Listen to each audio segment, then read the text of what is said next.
Welcome to the Are You GCSE Physics Ready playlist. This playlist is packed with example questions and guided solutions for every GCSE Physics topic. So it's the perfect tool to help you test your understanding.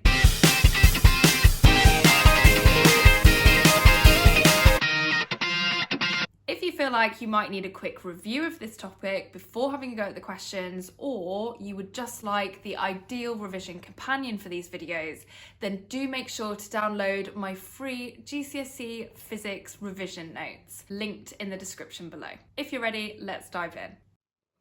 Okay, so here are some questions about electromagnetic waves with a kind of math spin. So we have on the left, red light has a wavelength of 700 nanometers. What is the frequency? Okay, so first things first, if I'm going to be able to use an equation to find the frequency of this wave, I need that wavelength to be in meters. So 700 nanometers is 700 times 10 to the minus 9 meters. Then what equation am I using? I'm using speed equals frequency times wavelength. So to get my frequency, I need to divide my speed by the wavelength, and then I need to know that the speed of my EM spectrum waves, all of them go at 3 times 10 to the 8 meters per second. So that is 3 times 10 to the 8 divided by 700 times 10 to the minus 9 gives me this 4.3 times 10 to the 14 hertz. Okay, next, match the type of wave to the frequency. So I've got 3 different frequencies and I've got radio, ultraviolet and microwaves.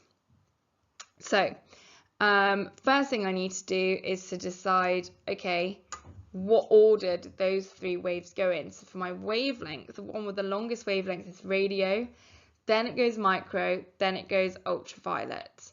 So that goes from long wavelength to short wavelength, and frequency, it's the opposite way round. That goes from a small frequency to a higher frequency. So radio 10 to the 8, micro 10 to the 12, and ultraviolet 10 to the 16 hertz.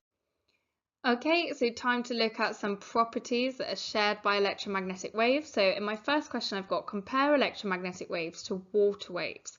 Okay, well, first thing I'm going to talk about is what type of wave are electromagnetic waves and water waves. And so I'm interested in, are they transverse or are they longitudinal? And actually, my electromagnetic waves and my water waves are both transverse. Their direction of oscillation or vibration is perpendicular to the direction of wave travel. The next thing I could talk about is their speed. So electromagnetic waves will be travelling a lot faster than water waves, and electromagnetic waves in a vacuum will travel at that same speed. Now maybe something about the way that they actually travel. So do they need a medium? So my electromagnetic waves don't need a medium, they can travel through a vacuum, whereas obviously water waves travel through water. And final thing to mention about them being different from each other is what's creating them.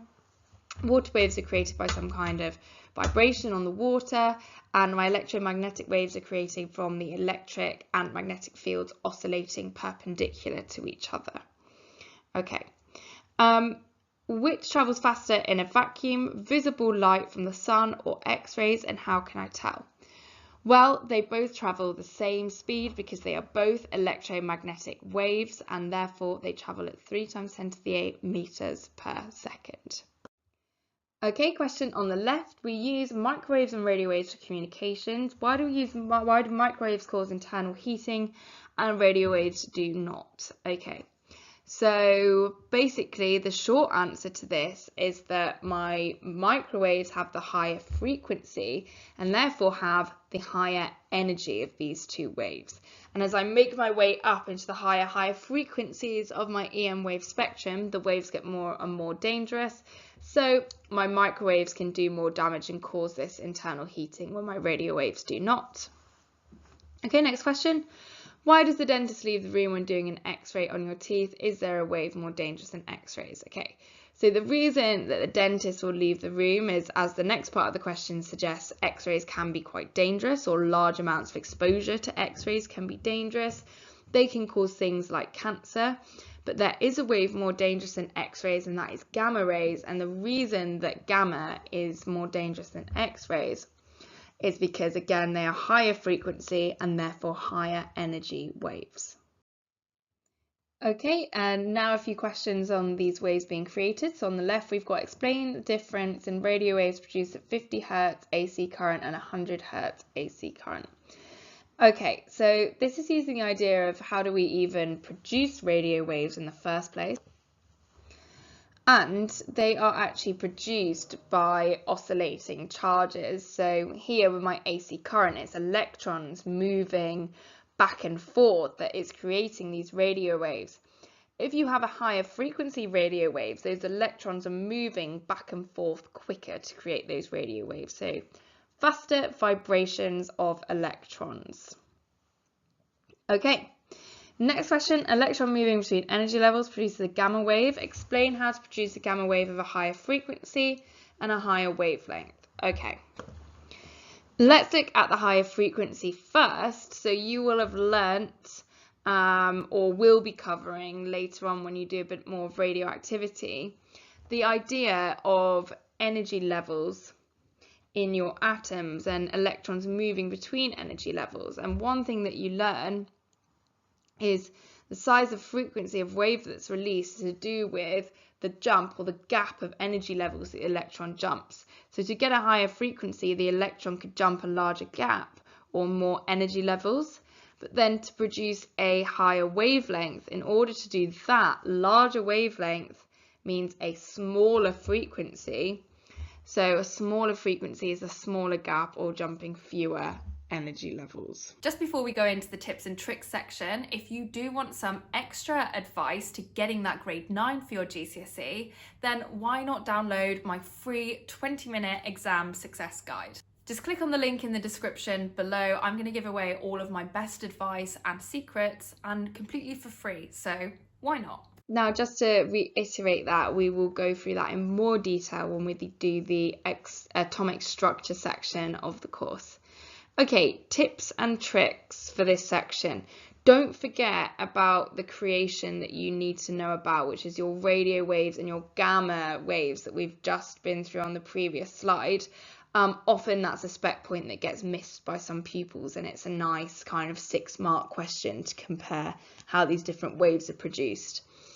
The general trend is as you increase your frequency, you get higher energy and your waves therefore become more dangerous.